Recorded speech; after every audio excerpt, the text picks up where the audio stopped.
తగ్గించడం కోసం అక్కడ జనాలు సంసిద్ధులు ఉన్నారు. కానీ ఈ యొక్క అధికారులు ఈరోజు న్యాయబద్ధంగా వాళ్ళు ఏదైతే ప్రజలకు మాట్లాడడానికి వచ్చారో ఆ అధికారులపై దాడి చేసి వాళ్ళ యొక్క కార్లను ధ్వంసం చేయడం, ఇలాంటి అంశాలు మాత్రం చాలా దుర్మార్గమైనటువంటి పరిస్థితి అని నేను చెప్తా ఉన్నాను. అయితే ఇంకొక విషయం కూడా ఏంటంటే, నేను ఈ ఫార్మా కంపెనీకి సంబంధించినటువంటిది సంగారెడ్డి జిల్లా పటాన్ చెరువు సంబంధించినటువంటి దగ్గర బొంతపల్లి అనే ఒక విలేజ్ ఉంటుంది. ఆ ప్రాంతంలో నేను స్వయంగా తిరుగుతున్న సందర్భంలో అక్కడ ప్రత్యేకంగా చూసినటువంటి విషయం కూడా ఒకటి చెప్పదలుచుకున్నాను.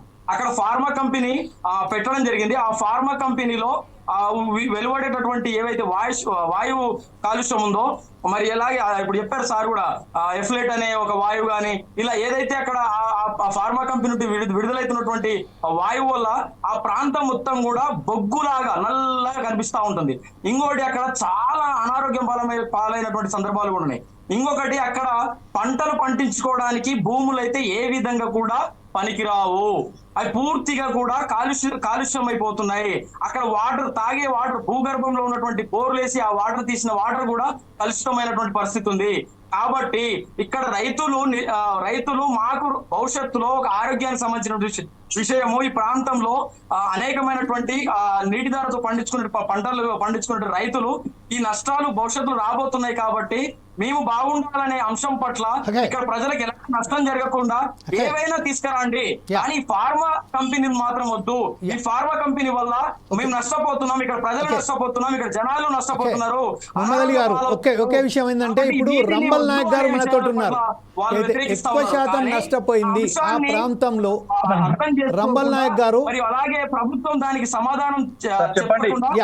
ఓకే మొహమ్మద్ అలీ గారు, జస్ట్ ఏ మూమెంట్. నేను రంబల్ నాయక్ గారు మనతో ఉన్నారు. లంబడి హక్కుల పోరాట సమితి నాయకులు ఎవరైతే ఉన్నారో, మహబూబ్ నగర్ కొడంగల్ జిల్లాకు సంబంధించిందే అతను, ఎవరైతే ఎక్కువ శాతం ఎవరైతే దీంట్లో ఇప్పుడు పంట పొలాలు కానీ నష్టపోతున్న వారిలో, అంటే పోలేపల్లిలో కానివ్వండి, పులిచెల్లకుంట తండాలో కానివ్వండి, అలాగే హకీంపేటలో కానివ్వండి, రోటిబన్ తండాలో కానివ్వండి, అలాగే లగచర్లలో కానివ్వండి, ఎక్కువ శాతం అక్కడి వాళ్ళు ఎస్టీలే, లంబడోళ్ళే. ఈ లంబడోళ్ళకు సంబంధించింది గోర్మాటీలు చూడండి. నమస్కారం. ముందుగా కళ్ళెం యాదగిరి అన్నకు దండం. నమస్తే. ముఖ్యంగా అక్కడ ప్రజలు ఈ ఫార్మా కంపెనీ మాకొద్దు, మా భూములు మాకు కావాలి, మాకు ఉన్న అరెకరం భూముల్లో మేము వ్యవసాయం చేసి బతుకుతాము, కాబట్టి మేము ఫార్మా కంపెనీకి మా ల్యాండ్లు ఇవ్వము, ల్యాండ్లు ఇచ్చి మా భూములను ఇచ్చి మమ్మలను రోడ్ల పాలు చేయకండి అని అక్కడ ఉన్న రైతులు లంబాడి తండాలు, దాదాపుగా 6 తండాలకు సంబంధించిన రోటిబండ తండ గ్రామ పంచాయతీ, లగచెర్ల సంబంధించిన గ్రామ పంచాయతీ పరిధిలోని 6 తండాలకు సంబంధించిన లంబాడీలు ఒకటే వేడుకుంటున్నారు. ఈ రాష్ట్ర ముఖ్యమంత్రి కొడంగల్ నియోజకవర్గంలో ఎమ్మెల్యే కావడానికి ఓట్లేసింది మేము, గెలిపించింది మేము ఓట్లేయడం వల్లనే నువ్వు ముఖ్యమంత్రి అయినవు, కానీ నిన్ను ముఖ్యమంత్రిని చేయడం వల్ల మా బతుకులను రోడ్ల పాలు చేయకండి అని చెప్పి వాళ్ళు వేడుకుంటున్నారు. ఆ రోజు కాంగ్రెస్ పార్టీ నాయకులు ఇక్కడ ఎలాంటి ఫార్మా కంపెనీ రానియమని చెప్పినందుకు కరెక్ట్ వాళ్ళకు ఓట్లేసి గెలిపించరు, కానీ వాళ్ళే ఎవరైతే రక్షించాలో వాళ్ళే భక్షిస్తామంటే ఇంకా మా బతుకులు ఎవరికి చెప్పుకోవాలి అనే ఆవేదనతోనే వాళ్ళు అధికారులను నిలదీస్తున్నారు తప్ప ఇంకోటి అట్లా ఎవరైనా రెచ్చగొడతానో ఎవరు ఒకరిద్దరు ఎవరైనా వేరే వాళ్ళు ఉంటే ఉండొచ్చు, కానీ న్యాయంగా ధర్మంగా వాళ్ళైతే అక్కడ ఉన్న రైతులు, అక్కడ ఉన్న మా లంబాడి గిరిజనులు 7 తండాలకు సంబంధించిన నాయకులు, మా మహిళలు ప్రతి ఒక్కరి నోట ఒకటే మాట, మేము ఫార్మా కంపెనీకు మాకు ల్యాండ్లు ఇయ్యము, మా బతుకు తెరువు లేదు, మాకు వేరే బతుకు తెరువు లేదు, మేము ఇంతకు ముందు వలసలు పోయి బొంబాయి పూనా ప్రాంతాలకు వలసలు పోయి ఇప్పుడిప్పుడే తెలంగాణ రాష్ట్రంలో వ్యవసాయం చేసుకొని బతుకుతున్నాము, కాబట్టి మా నోట్లో మట్టి కొట్టకండి అని చెప్పి వేడుకుంటున్నారన్న. ఫార్మా కంపెనీ వల్ల నాది నాట్కో కంపెనీ ఇన్ముల్ దగ్గర నాట్కో కంపెనీ బల్క్ డ్రగ్స్ ను తయారు చేసి ఆ బల్క్ డ్రగ్ ను కొన్ని నెలల పాటు కరిగించి అండ్ల వచ్చే ఒక్కొక్క చుక్క విషమును భూముల భూమిలలో ఇంకిస్తే ఇలా ఆ చుట్టుపక్క ప్రాంతాల 10 కిలోమీటర్ల దూరంలో నీళ్లు త్రాగడానికి రావు.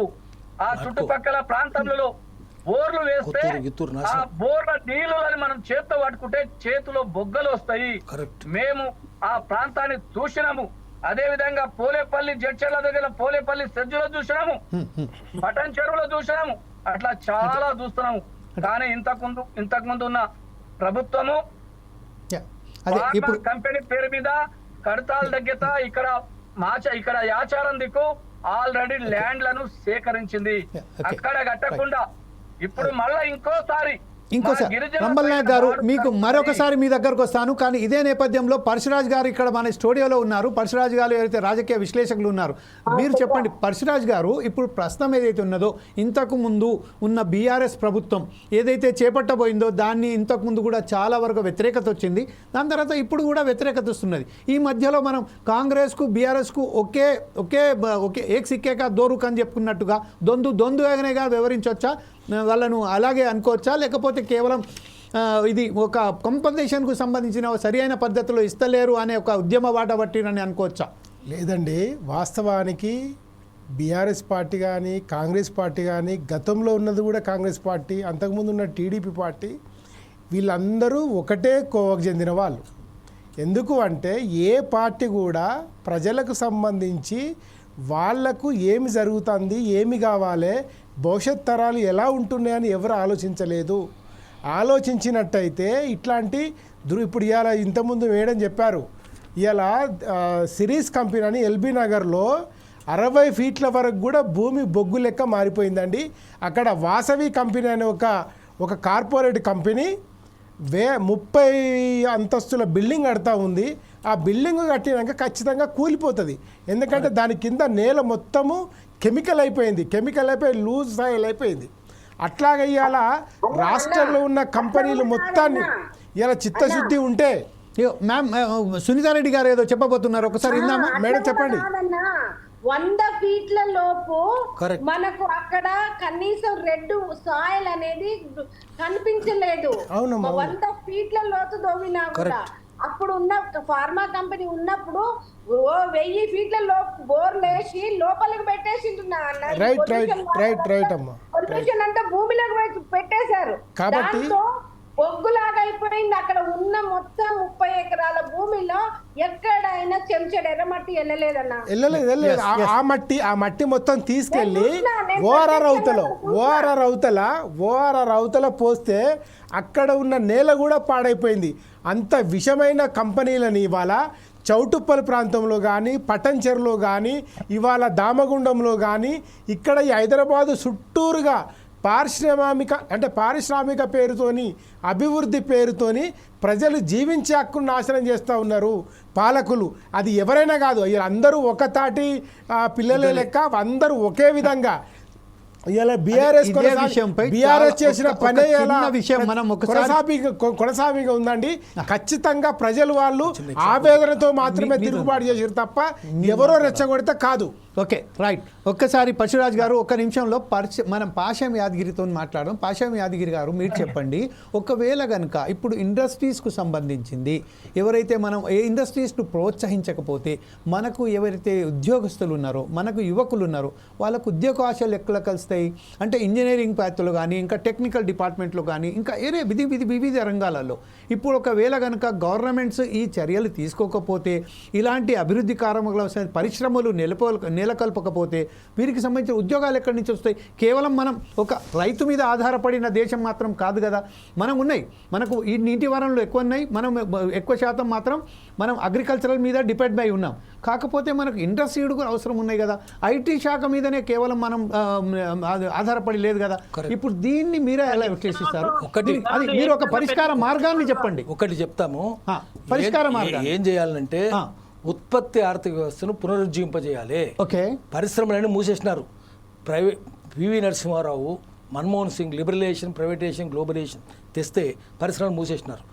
హైదరాబాద్లో ఏమేమి పరిశ్రమలు మూసేసినారు అడగండి రాజకీయ నాయకులు. ఇదే చంద్రబాబు నాయుడు డీఇండస్ట్రియలైజేషన్ చేసినాడు. ఆల్విన్, ఐడియల్, ఐడిపిఎల్, ప్రాగటల్స్, రిపబ్లిక్ ఫోర్, డిబిఆర్మిల్, నేతస్మిల్, లాయన్జామిల్, నిజాం సుగర్స్, సిర్పూర్, రామగుండం ఫెర్టిలైజర్ అన్ని ఫ్యాక్టరీలు మూసేసినాడు. కొత్తూరు ఇండస్ట్రియల్ ఎస్టేట్ క్లోజ్ చేసినారు. Azamabad industrial estate close, Sanath Nagar industrial estate close, Cherlapalli industrial estate close, ఒకటి కాదు పటంచెరు ఇండస్ట్రియల్ ఎస్టేట్ ఏం లేవు, అన్ని క్లోజ్ డీఇండస్ట్రియలైజేషన్ చేసి ఇప్పుడు విషపూరితమైనది తెస్తానంటే దానివల్ల ఎవరు చచ్చిపోలేదు ఆ ఫ్యాక్టరీలతోటి. ఎక్కడ విషయం లేదు. ఎటువంటి ఫ్యాక్టరీలు తెస్తారు వీళ్ళంటే ఒక్క భోపాల్లో చూడండి, worst industrial disaster in the world after industrial revolution. ఎంతమంది చచ్చిపోయినారు? 1984 డిసెంబర్ 2 అప్పుడు ఆ రోజు రాజీవ్ గాంధీ ప్రైమ్ మినిస్టర్ 65,000 మంది ఒక్క నైట్ చచ్చిపోయినారు. 1 ఇయర్లో 1.5 lakh 2 lakhs చచ్చిపోయినారు. ఆ యూనియన్ కార్బైడ్కి ఒక్కరోజు శిక్ష పడ్డదా? వానికి ఆండర్సన్కు శిక్ష బల్లే. ఒక్కరి న్యాయపరిచిన నష్టపరిహారం ఉందా? అందలే. ఇది డెవలప్మెంట్ అంటామా? ఇది విధ్వంసమే. అందుకని విధ్వంసాన్ని అభివృద్ధి అని చెప్తే అంతకంటే తల తిక్క ఉన్నాడు ఇంకోటి లేడు. ఇది విధ్వంసం. ఇది ఇది కూడా చూడండి, అన్ని విధ్వంసమే. ముందు రేవంత్ రెడ్డిని పోయి డివిస్ పక్కన ఉండమండి. ఎవరు డివిస్? ఎవరు? మురళీకృష్ణ ప్రసాద్, చంద్రబాబు నాయుడు చుట్టం. పోలేపల్లి కూడా పెట్టింది అక్కడనే వాళ్ళే. ఈ దొంగలందరూ కలిసి కదా తెలంగాణ నాశనం చేసింది. ఈ పరిశ్రమలు మూసేసినందుకు కదా తెలంగాణ ఉద్యోగం వచ్చింది. కేవలం ఇది తెలంగాణ సమస్య కాదు కదా, తెలంగాణ కానీ ఆంధ్ర కానీ ఆంధ్రలో బెటరు. ఎందుకంటే వాళ్ళు ఆంధ్రలో బెటరు. తెలంగాణలో పనికిరాని వాళ్ళు బ్రోకర్గా ఉన్నారు అన్ని పార్టీల వాళ్ళు. కాబట్టి ఇక్కడ పెడతారు, మాట్లాడరు కదా. ఇక్కడ బానిసలు కదా ఇల్లు. ఆంధ్రలో పెట్టమని ఒక్క ఫార్మా కంపెనీ ఎందుకు పెట్టరు? ఫార్మా ఇక్కడ ఎందుకు పెడతారు? గ్రీన్ తలకాయ ఉందా? జోకా నువ్వు వాడేది? తెలంగాణలో బేకూఫులు అనుకుంటున్నావా? అరే బద్మాష్గా గ్రీన్ ఫార్మసీ ఎట్లుంటుందిరా? ఎట్లుంటుంది అడగమని వాడిని. వాడు బద్మాష్ గాడు, మనం బేకూఫ్ కాలం అవుతున్నాం. ఇప్పుడు అందుకనే వీళ్ళ కాంగ్రెస్ వాళ్ళు ఏది చెప్పినా చెవులు మూసుకోవాలి, ముక్కు మూసుకోవాలి, కంప వాసనని నమ్మనే వద్దు. అయితే ఇప్పుడు ఏదైతే శ్రీశైలం హాలో ముచ్చర్ల దగ్గర ఏదైతే గ్రీన్ సిటీగా ఏర్పాటు చేశారు కదా, అక్కడ కూడా బఫర్ జోన్గా అంటే గ్రీన్ జోన్గా దాదాపుగా 5 కిలోమీటర్ల పరిధిలో మొత్తం గ్రీన్ సిటీగా అక్కడ చెట్లు నాటడం జరుగుతుంది. దీని విషయంలో ఈ ఫార్మా సంబంధించిన ఏదైతే పొల్యూషన్ వస్తుందో దీన్ని ఆపడానికే చేస్తున్నామని వాళ్ళు చెప్పారు. దీని మీద ఒక 12,000 ఎకరాల భూమి అండి. అది 1-2 ఎకరాలు కాదు, ఎంత పెద్ద ఫార్మా సంబంధించి 4 చెట్లు నాటి అది మేము ఫార్మా పెడతామంటే ఎట్లుంటుంది అంటే నీ మెడకాయ కోసుకుపోతాం కానీ నీ చెవులకు కమ్మలు ఇస్తామని చెప్పినట్టుంటుంది. చెవులకు కమ్మలు ఇచ్చి మెడకాయ కోసుకుపోతావా నువ్వు? అదే జరగబోతుంది తెలంగాణలో, అదే జరుగుతుంది. బేకు వాడైతే నమ్ముతాడు అది. అందుకని నీ చేయి నరకపోతే నీ చేతికి గడియారం ఇస్తావు అన్నట్టు ఉంటుంది. అది మోసం. అది ఇదంతా విదేశీ కంపెనీలే. విదేశీ కంపెనీల మీద ప్రేమ ఉంటుందా? వాని దేశంలో ఎందుకు పెట్టుకోడు? వాడు అమెరికాలో పెట్టుకోమని వాడిని. 95% ఇక్కడ నుంచి అమెరికాకు పోతే. అంటే మీ దృష్టిలో ఫార్మాసిటీ కాకుండా ఇంకా వేరే ఇండస్ట్రీస్ ప్రొడక్షన్ ఉండేది పెట్టాలి. ఇప్పుడు నేను చెప్పిన ఇండస్ట్రీస్ ఏవైతే మూతేసినారో అది ప్రొడక్షన్, ఫార్మా కాదు అది. ఐటీ కూడా పనికిరాంది. ఐటీ కూడా అమెరికాకే పనిచేస్తుంది. ప్రొడక్షన్ ఎకానమీ చేయి నువ్వు. ప్రొడక్షన్ ఎకానమీ ఏం చేసినావు? వ్యవసాయ ఉత్పత్తి నాశనం చేసినారు. ఏదైనా అడిగి పోతే గౌన్లో బతకడానికి తాడి చెట్లు ఇచ్చిన కొట్టిపారేసిన రాళ్ళు. ఎందుకంటే నువ్వు రమ్ము తాగాలి, విస్కీ తాగాలి, విదేశీ తాగాలి. ఈత చెట్లు అన్ని కొట్టిపారేసినారు. కుర్మోలు గొర్రెలు బతకడానికి ఉండే ఈ అన్ని రకాల చెట్లు కొట్టిపారేసినారు. ఆఖరి నల్లతుమ్మలు కూడా లేకుండా చేసినారు. విధ్వంసం చేసినారు వీళ్ళు. విదేశీ తొత్తులు వీళ్ళందరూ. అందుకనే విదేశీ తొత్తులు ఏదొచ్చినా కూడా మీ ఇంటికి తెల్లతోలుడు వచ్చిండు, నల్ల తాచు వస్తుంది. నల్ల తాచు తర్వాత చూసుకోండి, తెల్లతోలు నరికేయండి. తెల్లతోలు ఏజెంట్లు, ఇంగ్లీష్ వాళ్ళు ఏజెంట్లు కదా, అమెరికా వాళ్ళు ఏజెంట్లు కదా, వాళ్ళు మూతి నాకటోళ్ళు కదా రాజకీయ నాయకులు. అందుకని ప్రజలు క్షమించరు. నువ్వు పోయి అరే ముఖ్యమంత్రి చెప్పండి, ముఖ్యమంత్రి పోయి నువ్వు పట్టణచర్యలు కట్టుకో, అక్కడ నుండి చెప్పు. ఇదే విషయం మాట్లాడింది. ఇప్పుడు ఇదే దీనికి సంబంధించింది ఒక కేటీఆర్ వర్షన్ మనం చూద్దాం. కేటీఆర్ జోకర్ కేటీఆర్ జోకర్ రాజకీయ నాయకులు తినమండి. జోకర్ ఇప్పుడు మేము తెలుసుకోవద్దు, మేము చెవులు మూసుకుంటాం. వాడు కేటీఆర్ కలిసే కాంగ్రెస్ వాళ్ళు కలిసే వాళ్ళిద్దరు ఉండగానే పోలేపల్లి నాశనం చేసిండ్రు. ఎట్లా వాళ్ళు ఇవన్నీ చేయలేదా? కాంగ్రెస్ వాళ్ళు కూడా కాంగ్రెస్ వాళ్ళు ఏం చేసిండ్రు? వద్దొద్దు, రాజకీయ నాయకులే వద్దండి. మనం అసలు ఏమన్నది వద్దు. జోకర్లు ఏం తెలివిందా? కేటీఆర్ కానీ తెలివిందా? మేము ఎందుకు రాలి ఈ జోకర్లు మాట్లాడేది మేము వినాలా? వద్దొద్దు, మీరు నమ్మొద్దు. ప్రజలకు సంబంధించింది కాదు, జోకర్లు వాళ్ళు. వద్దొద్దు, మేము వినం. రాజకీయ నాయకులు కొడతాం కానీ వినం మేము. కాంగ్రెస్ వాడు కావచ్చు, టీఆర్ఎస్ వాడు కావచ్చు. వద్దొద్దు.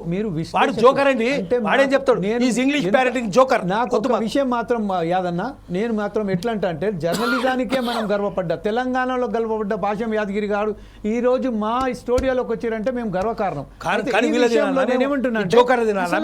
ఏమన్నాడో చూద్దాం, ఏమంటాడు మనం ప్రజలకు చెప్దాం.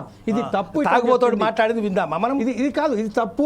తాగుబోతే ఆయన తండ్రి తాగుబోతు, కొడుకు తాగుబోతు, ఇని దాని మీద మనం జోకర్లమా? ఏమింటాం? వింటే కొట్టాలి వీళ్ళను. అంటే ఇప్పుడు మనం ఏంటంటే అతను ఒక్కసారి చూసి దాని మీద వద్దొద్దు, మేము వినదలుచుకోలేము. ఒక్కసారి విశ్లేషిద్దాం, మేము వెళ్ళిపోతాం.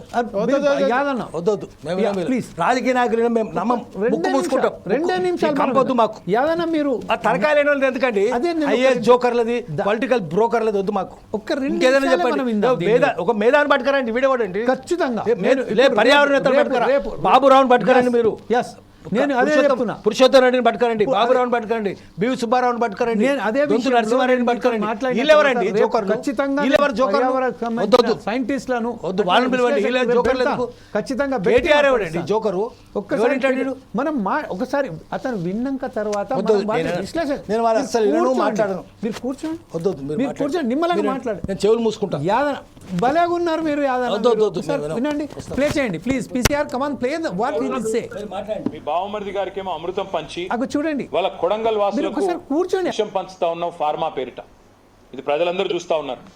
నిన్న జరిగిన సంఘటన, ప్రజల తిరుగుబాటు ఏదైతే కొడంగల్లో ప్రారంభమైందో, మీ బావమరిదికేమో ఇక్కడ అమృతు, మీ అల్లుడు గారి ఫార్మా కంపెనీకేమో కొడంగల్లో భూములు గుంజుకోవాలా, దానికి మీ తిరుపతి రెడ్డి గారి దాదాగిరి, అల్లుడు కోసం ఈరోజు కొడంగల్ని బలిపెట్టే పరిస్థితి ఈరోజు కనబడతా ఉంది. అందుకే ప్రజల తిరుగుబాటు కూడా అక్కడ మొదలైంది.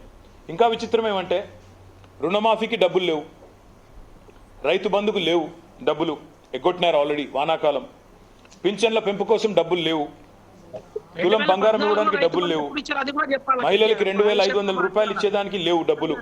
కానీ చాలా విచిత్రం, మహారాష్ట్ర ఎన్నికల్లో సిగ్గు లేకుండా 300 కోట్లతో అడ్వర్టైజ్మెంట్లు ఇవ్వడానికి మాత్రం డబ్బులు ఉన్నాయి. 300 కోట్లని నేను ఊరికే ఆరోపించట్లేదు. 300 కోట్ల తెలంగాణ ప్రజల సొమ్ము నీ అబ్బ సొత్తు అన్నట్టు, మీ రాహుల్ గాంధీ సొత్తు అన్నట్టు, ఇవాళ చెయ్యని పనులు చెప్పినట్టుగా దిక్కుమాలిన ప్రచారం. जो काम किया ही नहीं तेलंगाना में, उसको लेके महाराष्ट्र में आज कैंपेन चल रही है. महाराष्ट्र में राहुल गांधी झूठ बोलते हैं, कहते हैं कि हम हर महिला को हर महीना 2,500 रुपीस हम डिपॉजिट करते हैं महालक्ष्मी स्कीम. Okay right. ఇప్పుడు మనం కేటీఆర్ మాట్లాడింది విన్నాం. ఎవరి అబ్బ సొత్తు అని ఇతను చేస్తున్నాడు. అసలు ప్రజలకు సంబంధించిన ఏదైతే సొంతు వాళ్లకు చేరే విధంగా కాకుండా ఈ విధంగా అక్కడ వారికి సంబంధించిన కదా కుటుంబీకులకే ఒక వాళ్ళకు ఏమంటారు దాన్ని, వాళ్ళకు వారిని సపోర్ట్ చేయడానికే ఇక్కడికి చేశానని చెప్పారు. అందుకోసం ఒకసారి భీమరావు గారు మనతో ఉన్నారు, కాంగ్రెస్ నాయకులు. ఇంతకుముందు ఏదైతే జరిగిందో దానికి క్షమాపణ కోరుతూ భీమరావు గారు మీరు చెప్పండి. ఇప్పుడు ప్రస్తుతం ఏదైతే కేటీఆర్ అన్నారో దానికి మీరు ఏకభిస్తున్నారా? దానికి సంబంధించిన కాంగ్రెస్ నాయకులు ఏదిగా మీరు ఏమంటారు? ఏదైతే ఇప్పుడు కేసీఆర్ కానీ కేటీఆర్ కానీ మాట్లాడుతున్న విషయం పైన మనం చర్చించుకోవడం అంటే ఇంకా ఏంటంటే వాళ్ళు ఇంకా భ్రమలో ఉన్నారు. ఎందుకు వాళ్ళకు తరిమి కొట్టిన విషయం కూడా అర్థం కావట్లేదు. ఇంకా వాళ్ళు ఏం మాట్లాడుతున్న విషయం కూడా వాళ్ళకి అర్థం కావట్లేదు. అక్కడ అడగాలి. ఇప్పుడు రైతు బంధు కానీ రైతు బీమా కానీ కేసీఆర్ మొట్టమొదటిసారిగా అధికారం వచ్చిన తర్వాత ప్రజలకు ఏ మాట చెప్పి ఏ మంత్లో ఇచ్చారు? రైతు బంధు ఇవ్వడానికి డబ్బులు లేదన్నారు. దాదాపు మనము మిగులు బడ్జెట్ తో ఉన్న రాష్ట్రమే అప్పుల రాష్ట్రం చేసిపోయారు. దేని పెట్టిరు? ఓన్లీ కాళేశ్వరంకు వాళ్ళ కాంట్రాక్ట్లకు మెగా కంపెనీ ద్వారా వాళ్ళకి లాభం పుచ్చుకున్నాడు, తర్వాత ఫామ్ హౌస్ కట్టుకున్నాడు. ఆ విషయం పైన మాట్లాడాలైనా కానీ నిన్న జరిగిన విషయము ఫార్మా కంపెనీ విషయాన్ని వాళ్ళ ప్రభుత్వంలోనే అక్కడ పెట్టిరు. దానికి అధికారుల పైన దాడి కూడా వాళ్ళు చేయించేది కుట్రాపూరితంగానే. మొన్న ఒక విషయం చూసిరు మీరు, ఇక్కడ కరీంనగర్ లో ఒక ఇష్యూ జరిగింది. ఎందుకంటే అధికారులు అక్కడ పోతా ఉంటే వీళ్ళు టీఆర్ఎస్ నాయకులు ముసుగులో వచ్చి రెచ్చగొడతా ఉన్నారు. సో ఈ విషయం కూడా మాట్లాడాలి. కానీ వీళ్ళకి ఆ డబ్బులు లేదు, 300 ఎవరు అంటే జిహెచ్ఎంసీలో కేవలం వాటర్ బాటిల్ తాగడానికే 9 కోట్లు ఖర్చు చేసినటువంటి సన్యాసులు వీరు. హైదరాబాద్ లో బ్లడ్ వచ్చేసి వాళ్ళకి అందరికి 10,000 ఇస్తామని చెప్పి ప్రకటించి కనీసం 300 మందిలో పట్టమని ఇవ్వకుండా జిహెచ్ఎంసీ ఓడిపోయిన సన్యాసులు వీరు. ఇలా ఇప్పుడు ఏదైతే సీనియర్ మన ఉన్నారో యాదగిరి సారు ఆ విధంగా మాట్లాడుతా ఉన్నారు. సార్ మీరు సూచనలు చేయండి, కానీ ఆ ప్రభుత్వము రేవంత్ రెడ్డి అని మాట్లాడకుండా అక్కడ జరిగిన విషయాన్ని ఏ విధంగా చర్చిస్తారు మార్గాలు చెప్పాలి. కానీ లంగా ప్రభుత్వము దొంగ ప్రభుత్వం చెప్పండి. గతంలో 9 సంవత్సరాలు ఏ ప్రభుత్వంలో బతికిరన్న విషయానికి అర్థం చేసుకోవాలి. అక్కడ ఉన్నటువంటి మాకు 9 తండాలు ఉన్నాయి. 9 తండాలలో ప్రతి తండా వాళ్ళ మొదటి ఒప్పుకుంటూనే అక్కడ ఫార్మాన్ని ఏర్పాటు చేయడం జరిగింది. ఇలా కరోనా సమయంలో ఇలా భారతదేశం మొత్తం అటు నరేంద్ర మోడీ గారి ఇక్కడ కేసీఆర్ గారు ఏం చెప్పారు?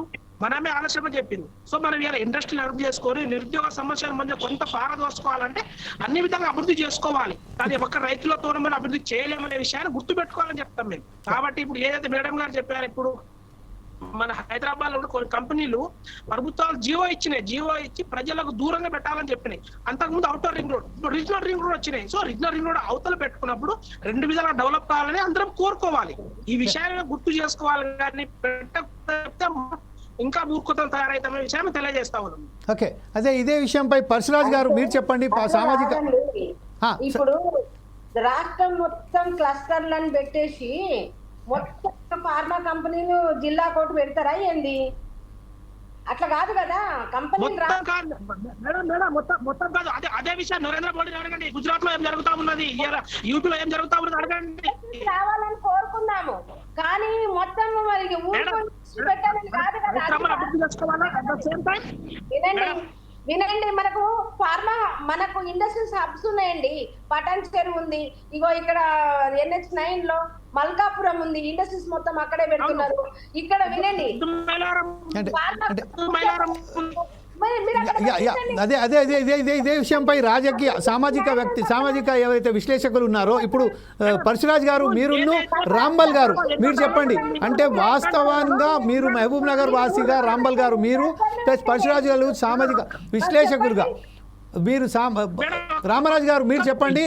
ఒకటే ఇక్కడ మనం చూడాల్సింది మ్యామ్ ప్లీజ్ రాంబల్ గారు ఏదో చెప్తున్నారు ఒకసారి ఇందా సంబంధించిన విషయాలను కాకుండా రాంబల్ నాయక్ గారు ఉన్నారు లంబడి హక్కుల పోరాట సమితి సంబంధించి ఒక్కసారి అతను ఏం చెప్తున్నారు విందాం. అక్కడ ఒకసారి నేను విజ్ఞప్తి చేస్తున్నా, మన భీమరావు గారు చెప్పిన వానికి మీరు ఏకీభవిస్తారా? జమీల్ గారు నేనేమంటున్నానంటే అక్కడ ప్రజల అభిప్రాయాలను తెలుసుకోకుండా జమీల్ గారు చెప్పండి బెల్ట్ షాపులు ఊరూరికి బెల్ట్ షాపులు పెట్టి తాపిచ్చి చంపుతున్నారు. ఇక్కడ ఆడవాళ్ళని అందరినీ తాళీలు తెంపేస్తున్నారు, తాపి ఇక ఇప్పుడేమో ఊరుకో ఫార్మా హౌస్ పెట్టేసి విలేజ్ ఫార్మా హబ్బులు పెట్టేసి ఇక కాలుష్యంతో మిగిలిన వాళ్ళకి చంపాలనా? అంటే అదే ఇదే విషయంపై ఇప్పుడు మన అదే విషయంపై రంబల్ నాయక్ గారు మాట్లాడతారు. రంబల్ నాయక్ గారు మీరు చెప్పండి ప్లీజ్. రంబల్ నాయక్ గారు మీరు చెప్పండి. రంబల్ నాయక్ గారు ఏదో చెప్తున్నారు, మీరు ఒక్కసారి వినండి మ్యామ్. అర్థం చేసుకోవాలి, అక్కడ తండాలకు సంబంధించిన ప్రజల అభిప్రాయాన్ని గౌరవించకుండా ఇంతకుముందు మిత్రుడు మాట్లాడినట్టు ఎప్పుడు అక్కడ తండా వాళ్ళు ఒప్పుకున్నారని చెప్తున్నారు మిత్రమా. అక్కడ ప్రజలు ఎప్పుడు కూడా ఈ ఫార్మా కంపెనీ మాకు వద్దు అని మాత్రమే చెప్తున్నారు. రెండవది ఏ పార్టీ అయినా నువ్వు మాట్లాడినప్పుడు నేను మాట్లాడలే, నువ్వు మాట్లాడినప్పుడు నేను మాట్లాడే మీట్లో పెట్టు, తర్వాత మాట్లాడదు. భీమరావు గారు రంబల్ నాయక్ గారు ప్రస్తుతం మనం చెప్తున్నారు దానికి భీమరావు గారు మీరు చెప్పిన వానికి రంబల్ నాయక్ గారు సమాధానం ఇస్తున్నారు. రేవంత్ రెడ్డి బలపా, పేద ప్రజలంటే బలపా, ఏమనుకుంటున్నారు? పేద ప్రజలంటే బలపా నీకు?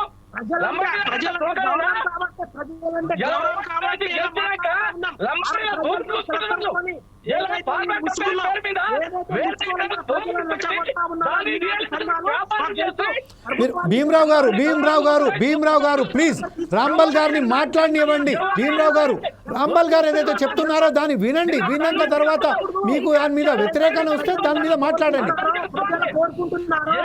భీమరావు గారు ప్లీజ్ మీరు కొంచెం ఆగండి.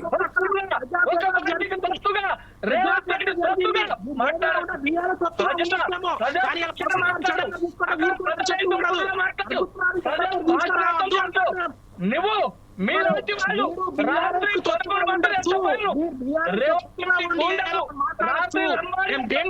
అంటే ఇప్పుడు మీరిద్దరు మాట్లాడుతా అంటే ప్రజలకు మనం ప్రేక్షకులకు కానీ ఎక్కడ కూడా మనం సరి అయిన వారికి మనం ఇవ్వలేకపోతున్నాం. అందుకోసమే వారిద్దరిని మ్యూట్ చేసేసి ఇప్పుడు పరశురాజ్ గారిని తీసుకుందాం.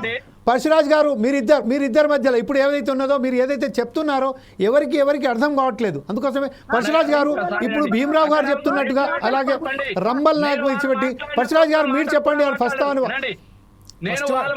వాళ్ళు మ్యూట్ చేయండి సార్ వాళ్ళు మ్యూట్ చేయండి మీరు చెప్పండి. పరశురాజ్ గారు మీరు చెప్పండి. Definitely they will come down, just you can speak out. Okay sir, యాక్చువల్గా ఇప్పుడు భీమరావు గారు కానీ వాళ్ళు కానీ ఇద్దరు ఒకే సామాజిక వర్గం ఒకే ప్రజల కోసం మాట్లాడుతూ ఉన్నారు. ఎగ్జాక్ట్లీ ఒకరు ఒకవైపు నించొని ఇతను రంబల్ నాయక్ గారు ఏం మాట్లాడుతున్నారు?